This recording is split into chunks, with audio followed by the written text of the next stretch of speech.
Good evening. Welcome to I Choose Me, where we agree with God about who we are. Tonight's show is a very sensitive show. It's a very much needed show. We're talking about grief. It's the holidays, and during the holiday season, many of us suffer with loss, bereavement overload, grief overload, just thinking about our loved ones, and of course, wishing that they were still here. But for the first segment of the show, I have two ladies here who lost their sons to gun violence. And I just kind of want to read a statistic to you about this, that as of October 2023, statistics regarding gun violence, of course, among young Black men is a concerning trend, and it has been for many years. It's not new. It says gun violence is the leading cause of death for young Black men aged 15 to 24 in the United States, but of course, all over, and especially in impoverished neighborhoods and areas. There's many reasons this occur, but what I want to do is we can start with my sister Raquel. Everyone first can just introduce themselves and share why you're here tonight, other than the fact that I asked you to come or we just was talking. Either is to help someone else or just to share your story or just to share the space you're in. Okay. My name is Raquel. I am originally from Detroit. I live in Savannah, Georgia. Um, I've been here for about 3 years, almost. So I don't. I mean, if I'm here to hopefully shed some light on gun violence and in our community, our young Black kings that are being gunned down by each other. I mean, it's just it's when I think about. I have friends that live in Detroit, and out of 20 of my friends, there are 10 of us that have lost their sons. So that's alarming because it shouldn't be that close of a number. My son was killed in 2016 in December 1st. As a matter of fact, anniversary is coming up on 8 years. And we still haven't closed the case. There's an issue and a problem with the cold cases in Detroit with them solving cases. Nobody wants to snitch, I guess, as they call it. And they're just murderers still out there just killing each other, and they're getting away with it, and so it's not stopping. um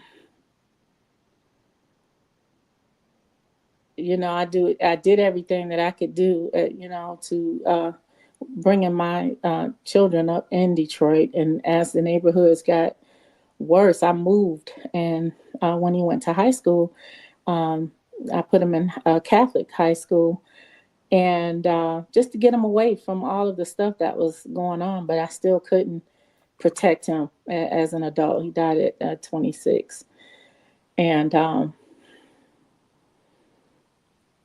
it's still, it's still very it's just an uneasy feeling. It hurts. I mean, if I could help somebody else, the way I would let them know I'm a believer in God, and I know that He's brought me through. And it's it's like it's not a pain that just goes away. It sticks to you. This year I decided to come off of social media as the time got close to the day of his, or anniversary of his death, because it's just too many memories and things that come up that I just don't want to see. And it's not to say that it's just easier not to see it. And so I try to move forward in my everyday life. He has a daughter, which I'm thankful for. She just turned 11. So we try to keep his memory alive. As far as, did you say anything about, you wanted us to, did you want me to Well, say I anything just want about? you to start off by introducing yourself. We can go I'm to sorry. Monique. And you fine. We just talking. Yeah. Okay, well, my name is Monique. I currently live in Detroit. Speak up a little louder, please. My name is Monique. I currently live in Detroit, and I'm a mom of four children. Unfortunately, my oldest son was gunned down. Um, had nothing to do with him. He was trying to be a peacemaker, and he caught all the bullets, and he died January the 22nd, 2022.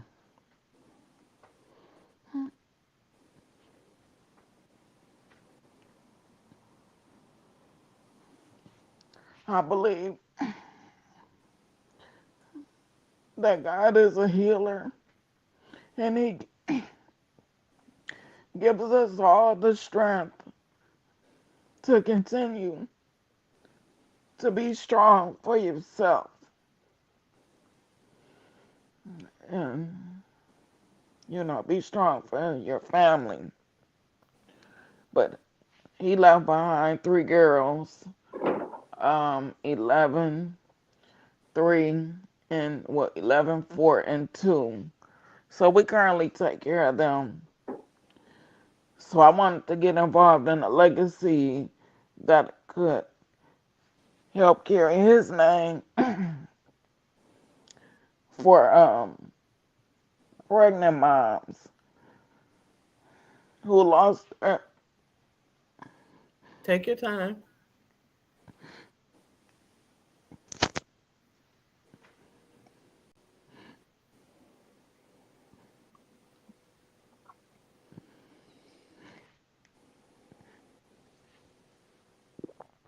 You come a long way. God has been good. Just take your time. We got a whole hour. We here for support.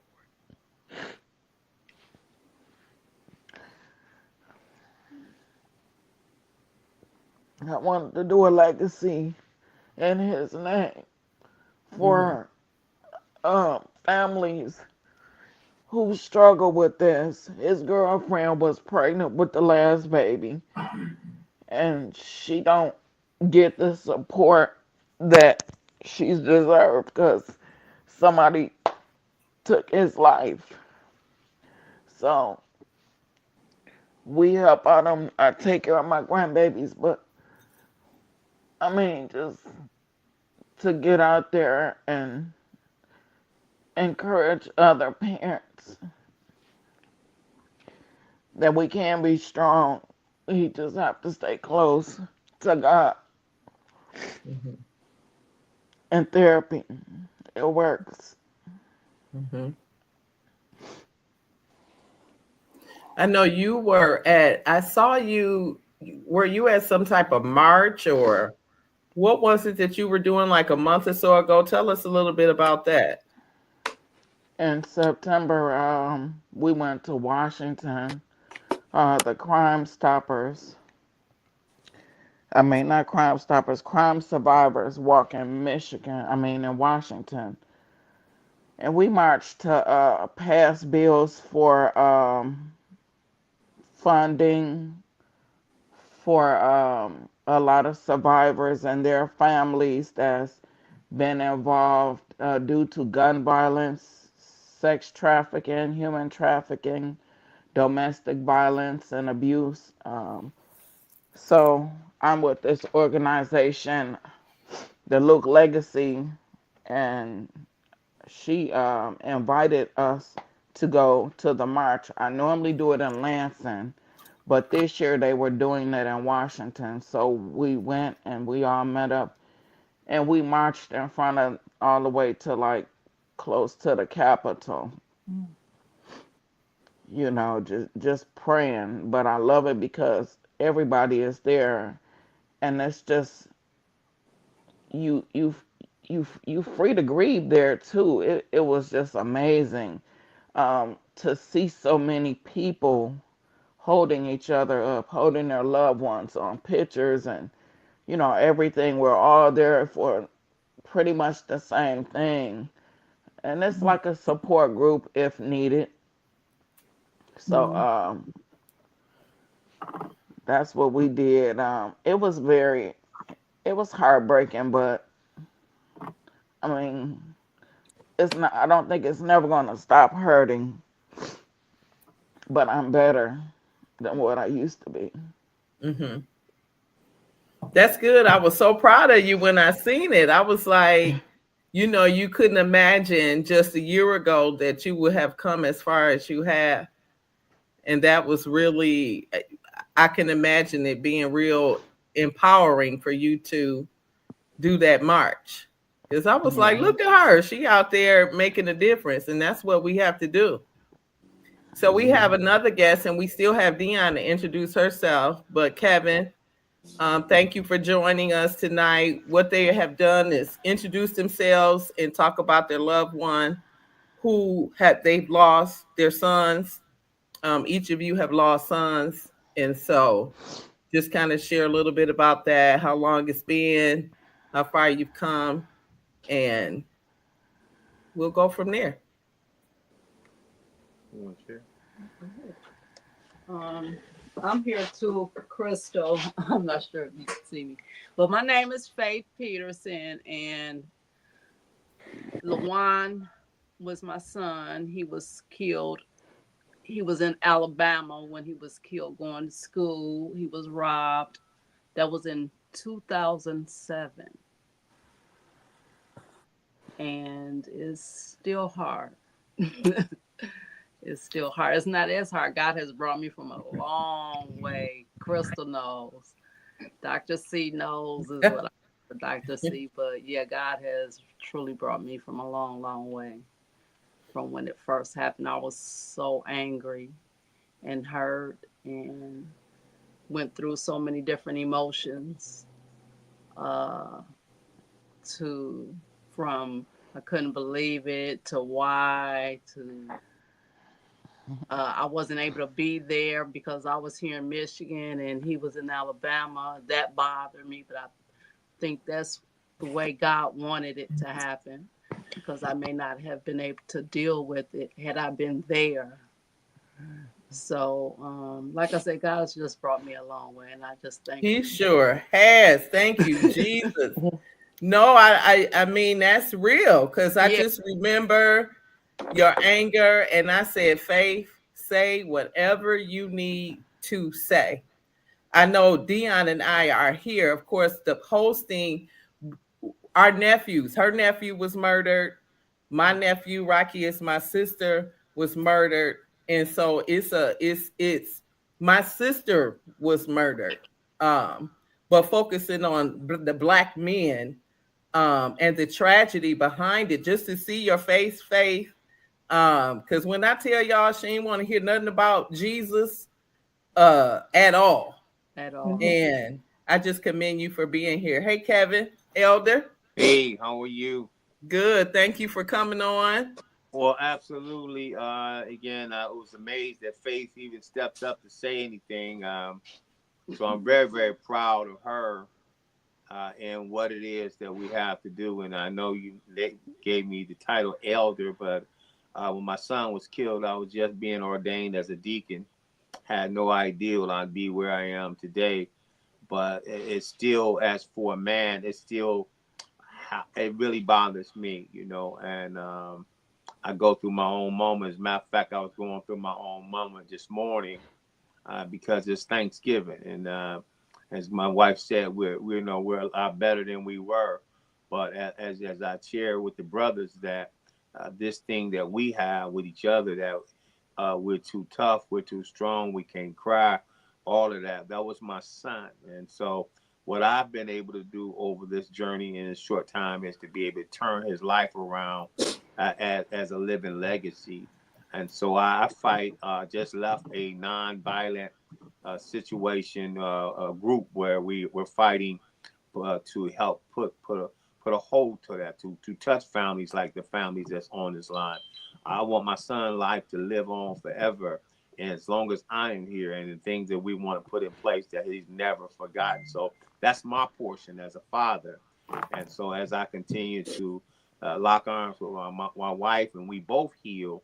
As I heard someone say, I don't know if we'll ever be totally healed, but we'll learn the coping mechanisms and the tools and get the strength to keep on. And so I believe at first, when we first heard it, it was for somebody else. I said, I think God should have asked me if I wanted to testify to somebody else first before he signed me up for this, because I didn't sign up for this. But it's been enlightening to so many other people to see how many years Honey knows. 17. We had to go. We had to go to Alabama not long ago because the guy that murdered our son was trying to get out of prison, and so we went there for the hearing. I thought I was going to speak, but the lady you just heard spoke, and after she spoke, I not ever heard my wife speak like that, or my youngest son. And in 30 seconds, the people say, "Oh no, you're going back to where you came from." So I don't think I could have, elder and whatever, prayers. No one could have spoke more clearly than the pain and the hurt that those other women and the men heard when my wife spoke on that day to the I guess the to the board. So, but thank you for allowing me to share.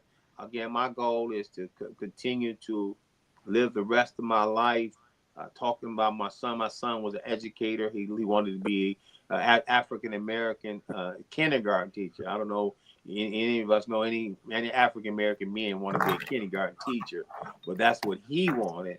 And so for education and life, that's what I'm using my life to support and build up. So thank you for having us on. And I'm praying for everybody on here because everybody has a different story. Some people say, hey, I know how you feel. No, you didn't know my son. Even if you may have had a son, my son and I had a different kind of relationship than anybody. And so I appreciate people saying what they hear other people say, but I've come to live and learn that it's tailor-made. Your child, my child, we had different relationships. And so that's what I continue to honor. Thank you, Dr. Chris.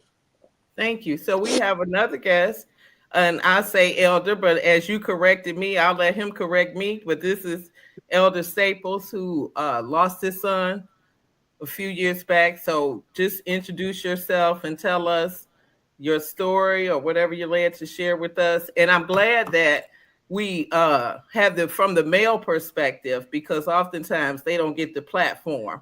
It's usually just what a mother goes through. Right. And so go forth. Okay.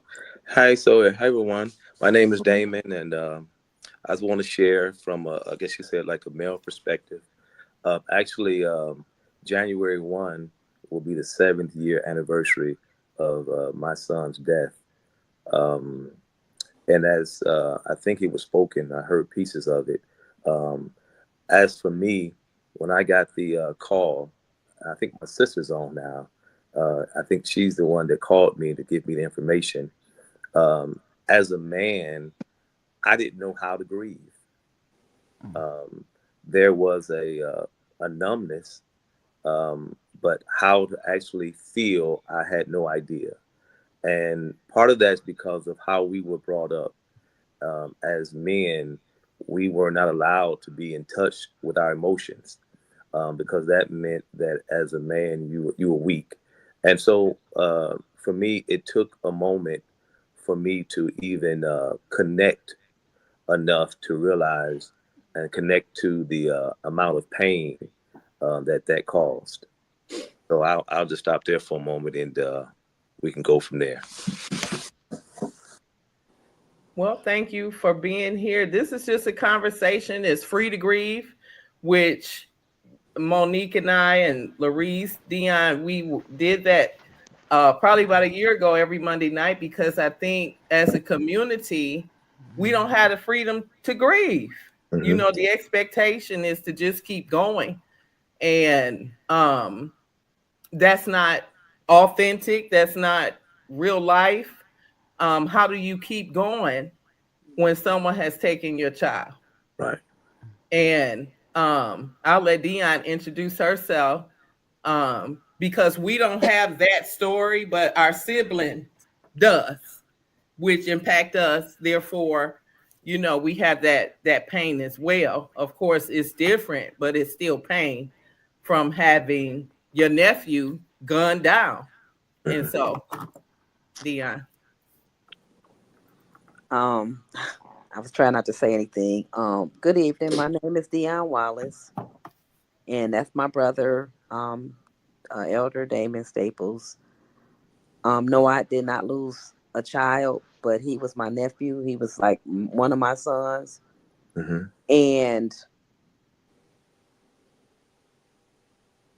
the fact that it happened was just detrimental. But the fact that I received the phone call and I had to make the hardest phone call of my life Mm-hmm. to my brother, and that broke me. And I don't think anybody understood the capacity of that. Besides the fact that my nephew got murdered, and I got the phone call, and I had to break my brother's heart, you know, and it was just a lot. And I had to be the one to get to my father and my mother and my kids before social media. Social media is not great. Everybody wanted to be the first person to post and say stuff, but um, it was just it was a lot, and it's still a lot. And I go through a lot about it, but I don't say anything because I know that as a parent, y'all suffer more greatly than anybody ever could. But as the auntie and as my brother's sister, it pains me, And so I don't say a lot. Even when we did the grief and loss, we was on these. I didn't say a lot because I felt like everybody's pain was just so much deeper than mine, and I just didn't want to minimize it. But losing my nephew was one of the worst things that ever happened to me, and I have my days. I don't talk about it a lot, but I still struggle with it. And so I pray for my brother, and I'm proud of my brother because in spite of it all, he still finds a way to go on. And I know that he goes through his own private sadness because, like he said, we was raised to, um, even me as a woman, I was raised to, don't wear your feelings on your sleeve. And people want to tell you to get over it. And what does that mean? And how do you have the audacity to tell somebody to get over something that was detrimental and traumatizing to them?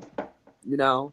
So I really tried not to talk. I know she knew You that, have to but talk. It's a podcast. We talk. We gotta share our I hearts know I get and it. our It's a thoughts. Whether podcast. we cry, Well, laugh. I say that because I still have my sons.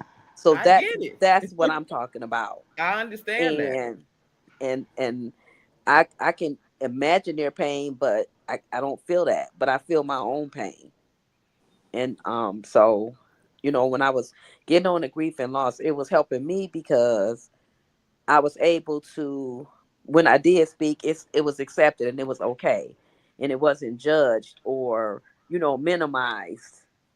So that's why I'm here. I'm here as a support. Uh I remember being in court and my brother, asking me to speak, but I was like, what? But I asked God to just help me. I can vaguely remember what I talked about, but all I know is that I just remember the judge giving these instructions and telling us that we couldn't look at the person who did what he did and he changed our life. They give them those rights. But I remember walking in the courtroom and prior to that, and I seen some people there, and I have a little discernment, and I felt like those were his family members. So I sat behind them, directly behind them, So when he came out and he looked at them, he would have to look at me, and I would get a chance to look him in his eyes, whether the judge allowed me to do that or not. I did it on my own. So when I got up there to speak, and God just spoke to me. He spoke to me while I was standing there, and he would not allow me to carry hatred in my heart for this person because I was carrying some stuff.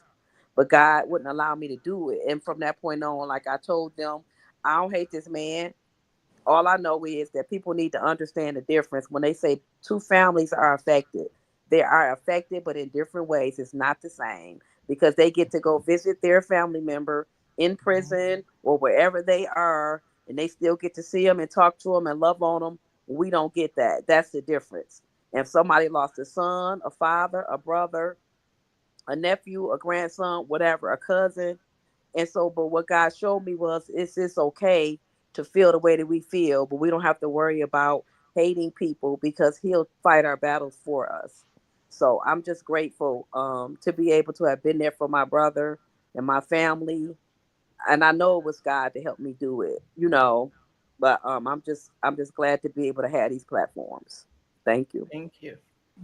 I'll say this and then we'll have to take a break. When we come back though, I want to who were your kids? Who were your, tell us about the type of people they were. But I want to say to my sister, one of my memories of little Steve was at the church.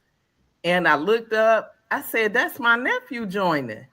And so I got up and ran down and gave him a hug. And so I'm grateful that I know that he gave his life to Christ. And so that's something to hold on to, even though it's difficult. And being a sister of someone who lost their child or a sibling, we on the outside, we feel helpless. And so the most we could do is just listen. And I just want to say that this is a place to grieve and just say whatever needs to be said. And the goal is to keep their name as the legacy. What is the legacy? So we're going to take a quick break just to breathe and come back and share more about your sons who you've lost in the physical. Yeah. But I know there's a plan for them to be remembered forever. Can I ask a question before we drop off for that break? Yes. I just want to ask you, and then I want to thank Dion, and I want to, I'm constantly, I got a new brother now, and Damon. Thank you. Hearing that, that it was just a blessing to have a sister feeling their brother's pain, because when Christal, I don't know, Dr. Christal, I'm about to tear up now because I don't know if it's because of what, as a minister, they thought that and Christal, you came to me many times to say, you get to grieve too, Right. But to have a sister to say, I know my brother's hurting, my pain, it's just amazing to me. Yeah. Not one family member called me. Wow. On a regular basis to pray for me, or say I'm thinking about you or you're hurt. I didn't get that, and it's sometimes, I don't know. Christal just said maybe they don't know what to say, maybe they don't want to say. I don't know what that issue is, but I had to learn to deal with that as well. So I don't know how to say it, but I just know that was a blessing to have your sister standing in the gaps with you, feeling that for you. So thank you. Go ahead. No, we can just keep going. Damon, you can respond to that. Somebody. I wanted to piggyback on Damon, I guess, and Kevin. And I've been wanting y'all to meet for the longest, you and Damon. Okay. Oh, hi, Damon. How you doing? I'm okay. I just want to say, of course, I'm praying for y'all. And Likewise. Stephen's father, he was there in Michigan when it happened, Detroit. And he had to go and identify him something that Kevin, that your wife Faye said, I couldn't do it. I couldn't do it. God knew that already. So he had me already in Georgia. But his father took on so much pain that uh, I mean, it was just, I saw him just transform. And he, ended up getting really sick and not seeing about himself. And he ended up dying of a heart attack, Wow. Wow. you know. And just around the same time uh, of his son's death. And it was just sad because he never got to see justice, and he was so, so torn, and he couldn't express his emotions like he wanted to. But I think he needed some men around him too that, like my sister said, a group, a support, somebody to talk to, because he internalized it so much, just as I did. But he was right there. He was right there. And, I just, it's just a blessing to see you guys here and, being able to talk about it and express it. So thank you. Thank you so much. Thank you so much. And Dr. Easton, I want to say again, having this outlet is vital. I think this is needed because I'm learning how to deal with it every day. I don't know that I'll learn how to completely deal with it, but every day I try to make it a better day for the sake of the legacy of my son. I do want to thank my sister. I will say having that support, it meant a lot. I tried myself to and be strong, right? I wanted to be strong for my family. I want to be strong for the image sake of being strong. I'm a man of faith, and so I felt there was a conflict between my faith and what I was actually dealing with. And so what I tried to do was what we have been taught to do, deal with it on my own. I suppressed it. I tried to walk around with a smile on my face when there was a frown in my heart. And so I went back to work after coming to funeralize my son and just trying to go back to life as usual. And without having ever addressing my internal pain, because as I said earlier, I didn't know how to feel, how to breathe. And what happened, I went on for a few days on my job, wanted to make sure that my family was good, but I didn't see about myself. And so on the job, that grief, it grabbed hold of me without my permission. And the things that I was suppressing, they came out uncontrollably. I'm sobbing, and so I ran to take cover. While I'm in the locker room, at that point, I knew I was in trouble. And again, my faith was strong, but this was bigger than me. And it was at that moment that I had to choose and make a decision.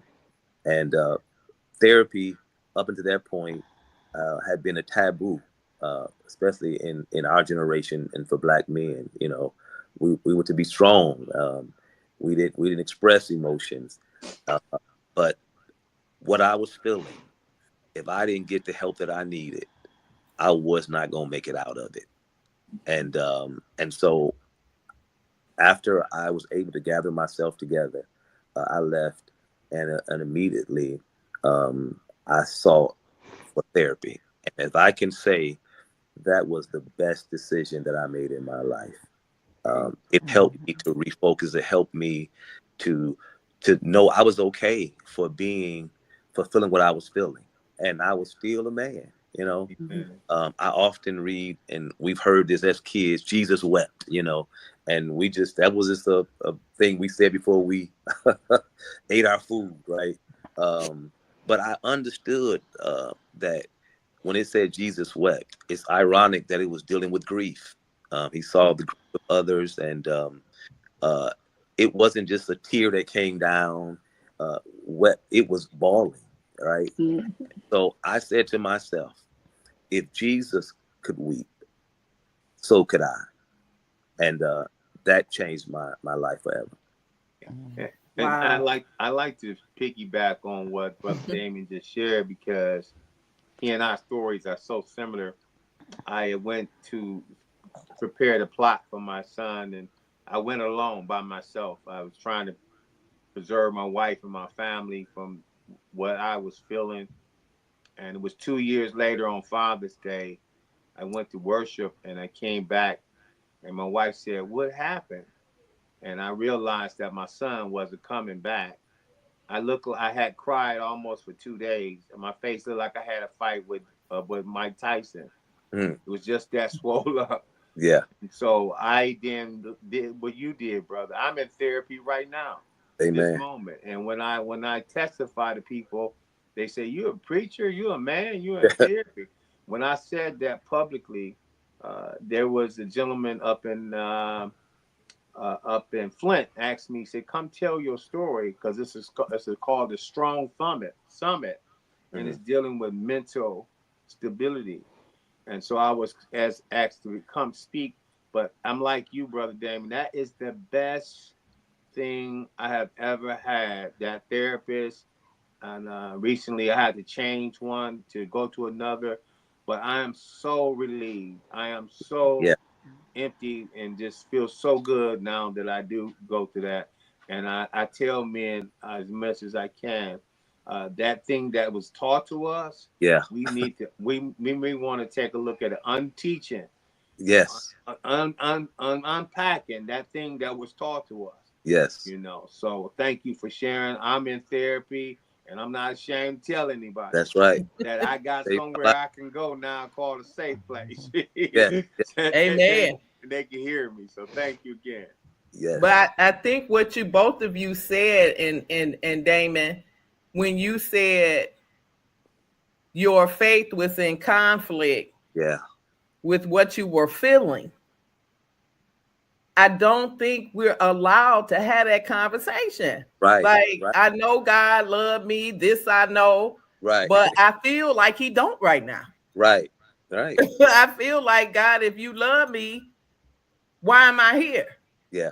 And I think for so many people, and I'm gonna let Monique talk about this, that becomes that fight. Like, for some who may not can handle that fight, Yeah. it's, if you love me, God, like, if you Yeah. really do, why am I in this place? And I think the last time we went to a forgiveness summit or wherever we was at, and she couldn't agree with, we all are free now. She Yeah. couldn't, and I'm not trying to put you out there, but I think that was so powerful, because we go through loss, other loss, our kids. Like, I still struggle on the holiday. Like, Yeah. God, why don't I have parents?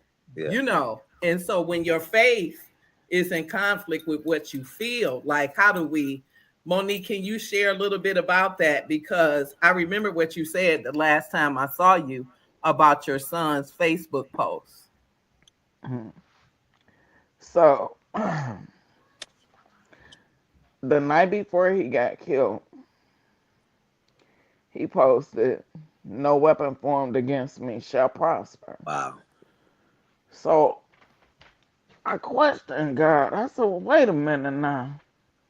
It did prosper. So, Mm. what we doing? Mm.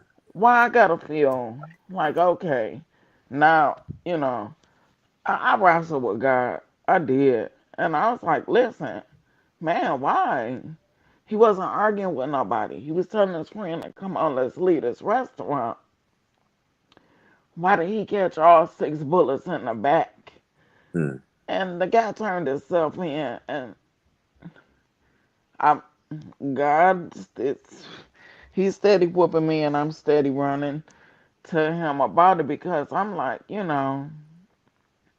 I struggle with eye for an eye, Mm-hmm. because this man hurt us. We love God, you know. We praise God. We look for him. We try to be just and more like him. But saying no weapon formed against you shall prosper. Yeah. And it do.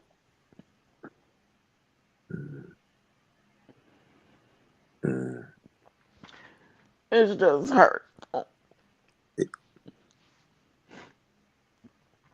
Uh, I'm gonna let one of the I, elders I go ahead. would I want to say that I understand that, that level of thinking. As a preacher, my question was, what do you do when you're faced with what you preach? I Ooh.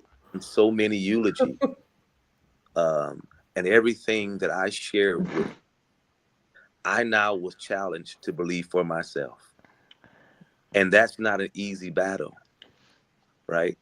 And I don't understand even to this day why my son, that I have three sons, that was my baby boy. Um, he was so much like me, yet so much different than me. His mannerisms, his looks, the stubbornness, he was like me. Uh, but what was different is he was courageous.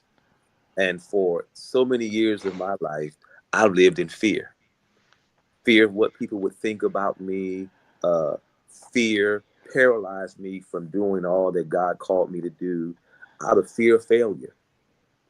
He also believed in himself. Anything that he set his mind to do, he felt he was more than able to do it.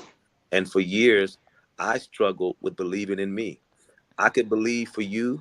I could believe healing God heal you for cancer, and I watched God do it.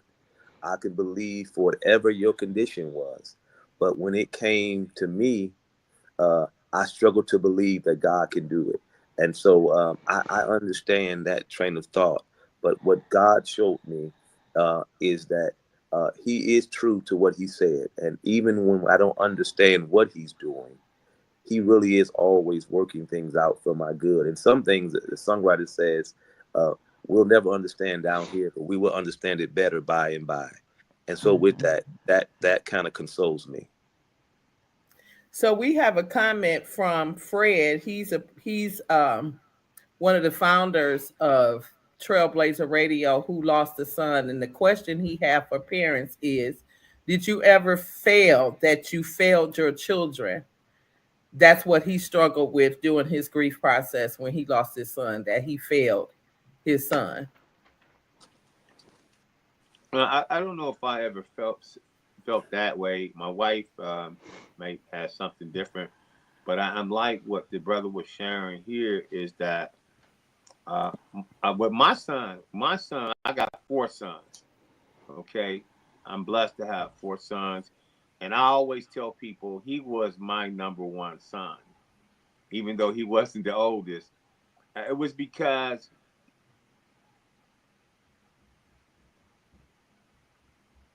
he was a father's son. My other sons, I'm no disrespect to my wife, they more attached to their mother. This one was more attached to me. If my sons would call him in college and say, "Hey, Dad, put us on the punishment," he didn't say, "Well, let's talk about that." He asked them, "Well, what did y'all do for Dad to put y'all on the punishment?" He would stick up for me. If he came home and I'm in business and I have a digital camera, "Dad, how you in business? You don't have a camera." He come home and I'm on the computer. "You in business? You don't have a computer?" He just gave it to me. My sons be like, "He just gave that to you." But he was that kind of loving child for me.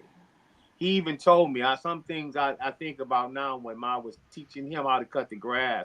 He said, he stuttered. You want to be teaching them because I'm gonna be going to college.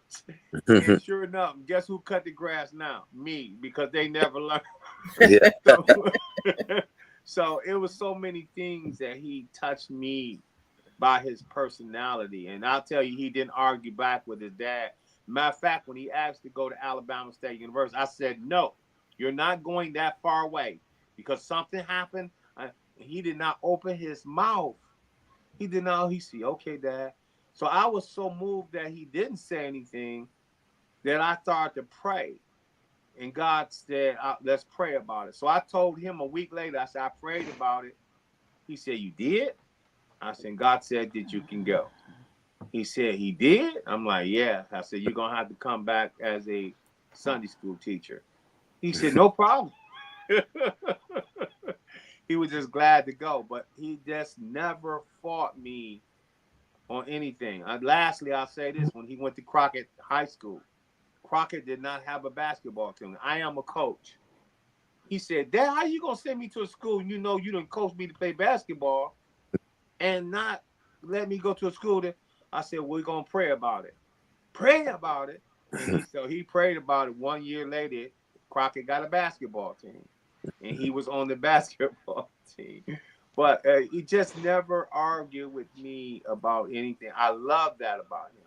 You know, he just had a certain respect for his dad and the role model for a man in the family. And that's why I always call him my number one son. So thank you for allowing me to share. And thank you, Dr. Christal, because I don't know what this is doing, but I can tell you I wasn't expecting to say anything. But it just is allowing me to, I thank God for the therapy, because now I can deal with my emotions. It's okay for me to be me. I don't have to be like anybody else want me to be. And I can only be the best me I can be. And I'm all right with that. And so thank you. You're welcome. Kevin and I got ordained together, and he has an amazing testimony. He is my brother as well, and he just sold out for Jesus. But because of his story, when I see him jitting at the front of the church, I have to praise God, because I know what he's been through. Yeah. And so I just thank you for showing up. First of all, each of you who have endured such a loss, my heart is I can't really describe what I'm feeling having a son of my own, and having I volunteered with Crime Stoppers since my nephew was murdered, and God, for some reason, placed me with these families who lost their loved ones to gun violence. And so I'm honored on one hand, but on the other hand, you know, conflicted. And so, but I know this is a subject that needs to be talked about, and our children, your children, their voices are through you at this point. And in other communities, they have parades, you know, they doing tournament, they do all kind of stuff in honor of their children. Yeah. And we just have to do more. Yeah. Do it. We have to do more. Yeah. We need some scholarships, some foundations. They will grab each other and put on some fundraisers to continue the voice of their children, their legacy. Yeah. And so it's just so much to be done. Of course, we know if they didn't let the guns come into the community, that would ice it. And that's a whole different conversation. I know one of the things Crime Stoppers is working on is conflict resolution in the communities and in the schools.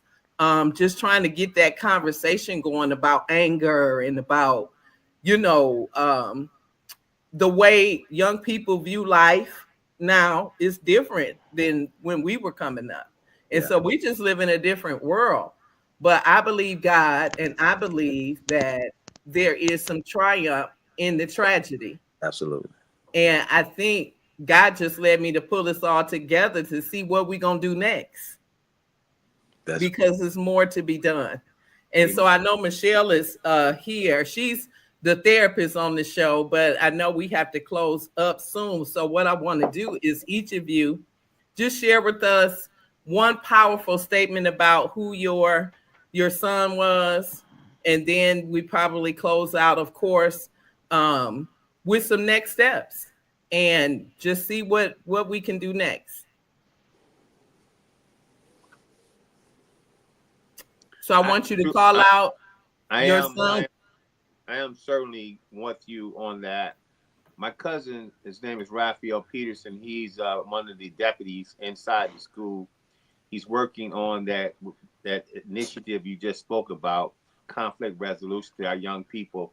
They don't understand, so we do have to take them to that place. But I just want to let you know that when I think about my son, just a giver. One young lady drove all the way from Alabama, said he was a perfect gentleman. She had to stay at his apartment. He didn't have but one bed. Guess what? He slept on the floor. And she said, I never seen anything like that. Some guy would have been trying to get into bed with her, but he slept on the floor. So he was always giving. And just for the jit part, just so the family, y'all keep praying for me. And no, not I was shot in my back in '86 and I was paralyzed and they told me I wasn't gonna walk again. But I had a praying grandmother. So I told God if he got me up off that bed, I was going to celebrate him no matter where I was going to be at.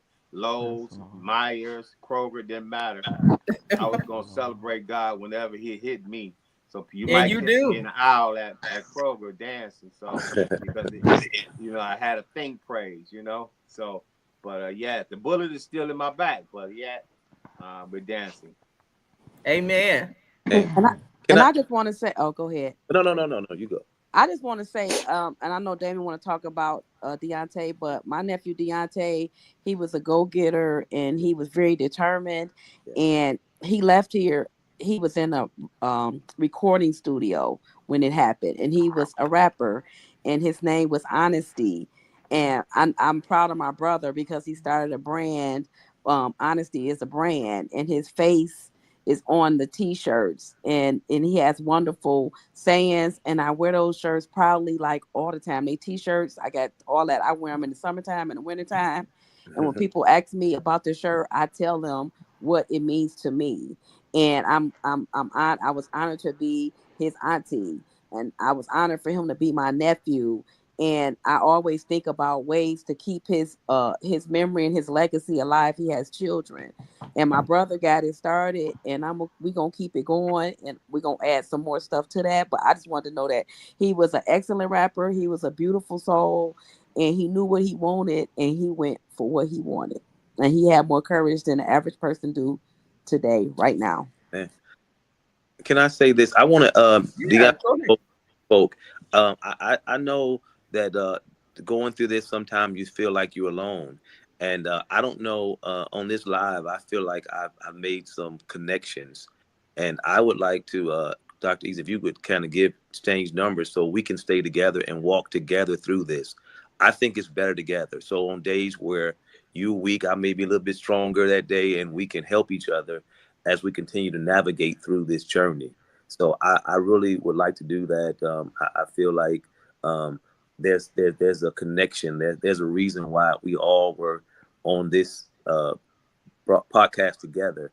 And if you guys don't mind, I would like to exchange numbers with you, and let's stay in touch, and let's walk together through this.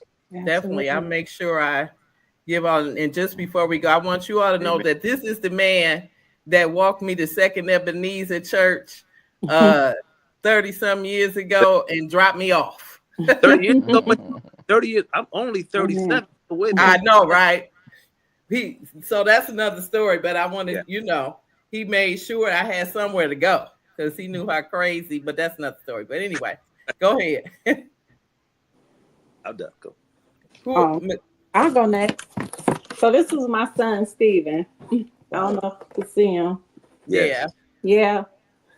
So he was a warm person. He wanted to be a basketball player. He was an all A student, and he graduated from the UD Jesuit, but he was on the basketball team, head of the team, and he wanted to go away to play basketball at school. He went to he went off to school, and he said, "Well, Mama, I'm not used to sitting down," because they wanted him to sit down on the bench for the first year at Bowling Green. He then wanted to be he always loved music. When he was a kid, he used to just dance for no reason. He knew all the moves and all the songs.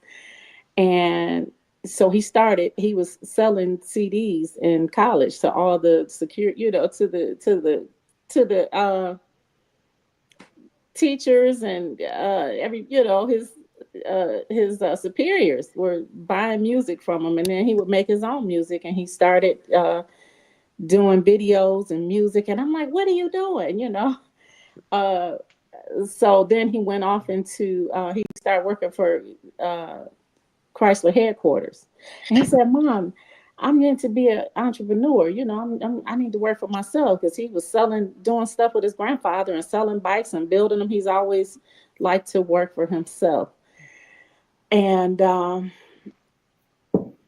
I remember one of his friends that he was trying to help him get his business off the ground. And he said, "Ma'am," he said, "Miss Mumford, I've never met anybody like your son. I've never had a friend like him. He not only helped me keep my business open, but um,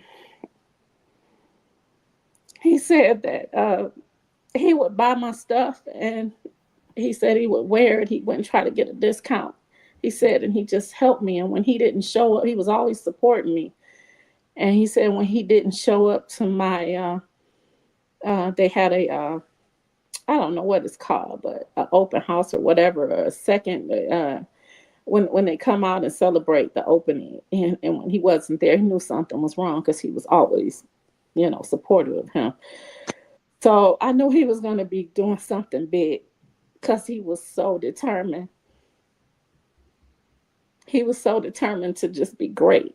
He used to, my cousin was a nursing student, and she said, my little cousin taught me statistics. She said, "I felt so stupid." She said, because he was so young, but he was so smart. He was a math and science.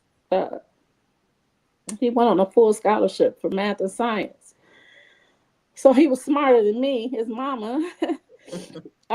And so he always was a researcher. So if if you didn't know what you were talking about, like I couldn't say just anything off my top of my head because he said, "Mama, nah, that don't make sense. Now let me, and he'll go to the facts. He was a factual person. And so, I just want to honor his life. I wanted to start up a foundation with UAD Jesuit to help send some kids to school. Because I said, what would he love for me to do? He would love to see some kids get an education like he had, And then when COVID happened, it kind of just got put on the back burner. So that's how I would want his legacy to go on with his name. And he was just a big lover and hugger. He hugged everybody, and he hugged them hard. And you knew that he meant it, And we just all miss him. We still miss him, and try to keep his. I thank God for allowing us to have his daughter, because it's just like looking at him. I said, well, God bless me to be able to look into his eyes again. Looking at his daughter. We struggle a lot, because they haven't finished this case. But, I used to thank God. I thought, oh my God, you always told me that you would protect my kids. Like I never worried about it. And so that was my struggle with God, because I felt like, I thought he was always covered. I never thought, I never worried about anything happening to he was my only son, and he was the oldest. And so I just, like I said, I fight with God a lot. And then I realized, hey, why not me? You know what I'm saying? It could happen to anybody. But I was thinking, like, what makes me so special?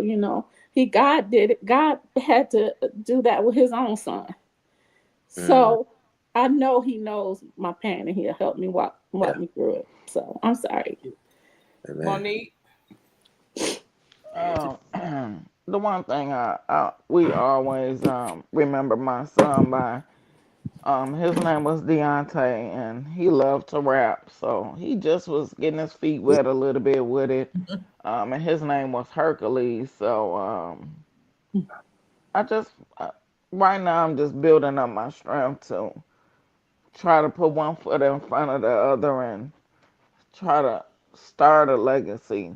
Like I said, I want to do one where it's some funding to help these the children's mother with the absent parent, because somebody gunned them down. The state don't give them but a little piece of change, and if they weren't old enough or work long enough, they don't have anything in their bank. So, like my granddaughter, grandkids, they don't get anything but what the state gonna give them. And so, and I take good care of all my grandkids, especially them three little girls. But I just want, you know, see if we could try to help somebody else in this situation too. Because I know God always say when you be a blessing, we always will be blessed. So, Amen. So Frederick, the one who posted, he said his son Jamal was a great young man, a man who had a heart of gold and would give the shirt off his back if it was meant for the people he cared about to prosper. He was larger than life to him. So we have a couple of minutes. Michelle, would you like to give any encouraging words? And then we will close out. Thank you, Dr. Eason. I want to say to each of you, I do not know your pain. I have not walked in your shoes. I want you to know that my heart goes out to you, and I am going to be. I am in my prayer room, having this conversation with you all in my prayer room, and I want you to know that I am going to believe God where you can't. Mm. If it's not in you to do it, when on those days where you are weak, I want you to know that I am going to believe God for your peace. And the fact that you are able to get out of bed every day. Sometimes people just got to have something to say. And sometimes you just want to say, just don't say anything. And one thing that they say is just take one day at a time. I don't tell people I love and my students, my clients, I don't tell them to take one day at a time. I tell them to take one moment at a time, Mm. Good. because then your moments will lead to minutes. Your minutes will lead to hours. Your hours will lead to that. You work up to taking one day at a time. Yeah. But just to take one day at a time. And I pray that God allows you and gives you peace in your new normal. We don't have children thinking that one day All we right. may have to bury them. I cannot begin to imagine. And the only thing I can imagine is that's the hardest thing any parent could ever do. There was an assignment that God gave you, and that was to bring forth your children, who then had an assignment by God, and that assignment was fulfilled. Is that said to make you feel any better about the loss? Absolutely not. But that you poured into your children made them who they are, not who they were, who they are. Their memories still live on. Their spirits still live on. There are moments that you will have, and I pray that God give you a garment of praise for a spirit of heaviness. When you feel like you can't go on, when you wrestle with God and you argue with God, like, are you for real? Like, Yeah. me, even me, can he trust you with it? Like, he is he is a sovereign God. And where you might not even want to hear that, when you get to the point where you can receive it, not that it's pushed on you, when you get to a point that you can receive it, and you will get to that point, that's how sovereign he is. He Yeah. is a sovereign God. He will teach you to say, it is well with my soul. And I'm that is my prayer, that one day you will walk in wellness and wholeness, knowing that you did everything that you could do. And where it is unfair, I often ask God, well, why me? Why not you? Can I trust you with it? And oftentimes when we go through things in life, it's not for us.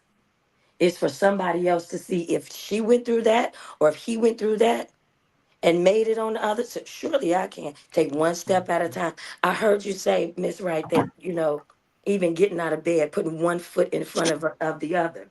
When you put that one foot in front of the other, that's a step closer to your victory and closer to your peace, a peace that surpasses all understanding. Because you took that step, it gets you one step closer to that peace that God wants you to have, that you will be able to have in your daily walk. And I encourage you all to have your moments. Don't fight it. And I applaud the men.